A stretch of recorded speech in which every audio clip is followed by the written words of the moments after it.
Good morning, children. Today I will be taking biology for class 9.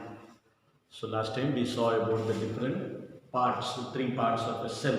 That is the plasma membrane, the nucleus and the cytoplasm. So the plasma membrane is otherwise called as the cell membrane. From that we understand it will protect the cell.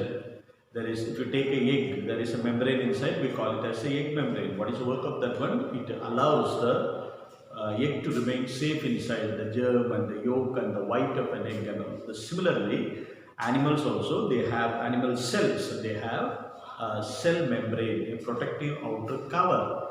And today we are going to see about, before we go to the next one, that is cytoplasm or nucleus. Last time I told you about plasma membrane, the outer covering, that is only for animals. Whereas for plants, other than what you call this plasma membrane, it has got another rigid. What do you mean by rigid? Rigid means something that is hard. If you take this duster, it is rigid. If you take butter, it is soft, and that is why we can press it with our hands, fingers. That's why we call it as it is a jelly type or semi-solid. So in animals, they have only that cell membrane. In plants, they have another one, rigid covering, and that is called cell wall. Today we will be learning only about this one. What is the use of this cell wall? You know, the plants are growing outside and different temperature, climatic conditions are there. Sometimes they take in more water. Last time I told you about iso, and what is that? Hyper.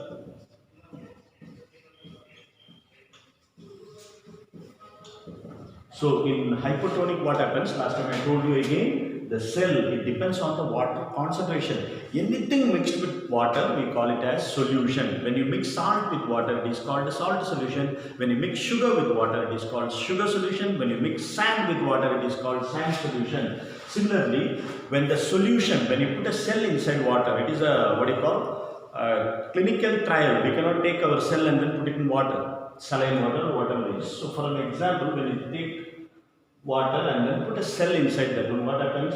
If it is diluted, then what happens? The concentration is less here and water will move into the cell. When it moves into the cell will swell. And when the concentration of water here and the cell, if it is same, water will never go, neither go outside nor come inside. And that is isotonic. And when it is concentrated here, thicker, then what happens?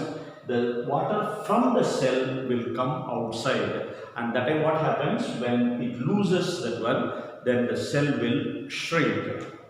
So what is that one? When gaining water, we call it as hypotonic, and this one gains water. Here it remains the same, and in hypotonic it loses water. When it gains water, naturally it becomes big. That time it will swell. It will remain the same because it does not gain water, does not lose water, and in this case it will shrink, becomes small. So in the case of plant cell, why do they have this cell wall, additional cell wall? In case of animals, it is not required. All the animal cells, they do not have cell wall, whereas the plant cells, they have this cell wall. When water comes inside, you know, when you take a balloon and then blow air, it will swell. When you blow more air into that, what will happen? It will burst because there is no place for the air to go. Similarly, when more water, more gas goes inside the cell, then what happens? Different changes will take place. You know, you take a hammer and you beat something. What happens? That part will get damaged. Similarly, if the plant cells do not have this cell wall, the cells will damage, or it will change, or it will be destroyed. And that is why they have this rigid, remember that word, rigid outer covering called the cell wall. When water comes inside, it will swell and then protect the cell. Remember, it will swell and it will protect the cell so that the complete water does not go inside the cell. And that's what we are learning today here about cell wall. Cell wall is found only in plant cells.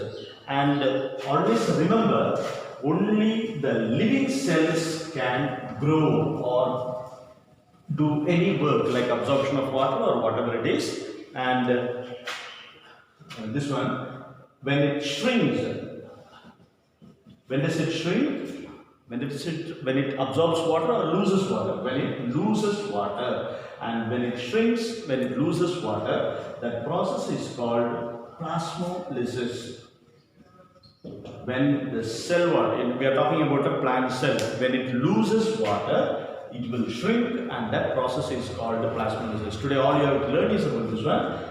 We are learning about plant cell. Remember, not about the animal cell. Animal cell, last time we saw about plasma membrane. Plant cells also have plasma membrane, but they have another rigid covering, and that is called as the cell wall. Cell wall, when the cell takes in more water, it will swell. And when it loses water, it will shrink. And in the last class, I told you when it swells, it is hypotonic. When it shrinks, it is hypertonic, that is losing water. When it does not gain water or lose water, we call it as isotonic. And when it shrinks after losing water, we call that process as plasmolysis. Remember, the note for today is only living cells can absorb water. Dead cells are useless. Okay, and thank you very much.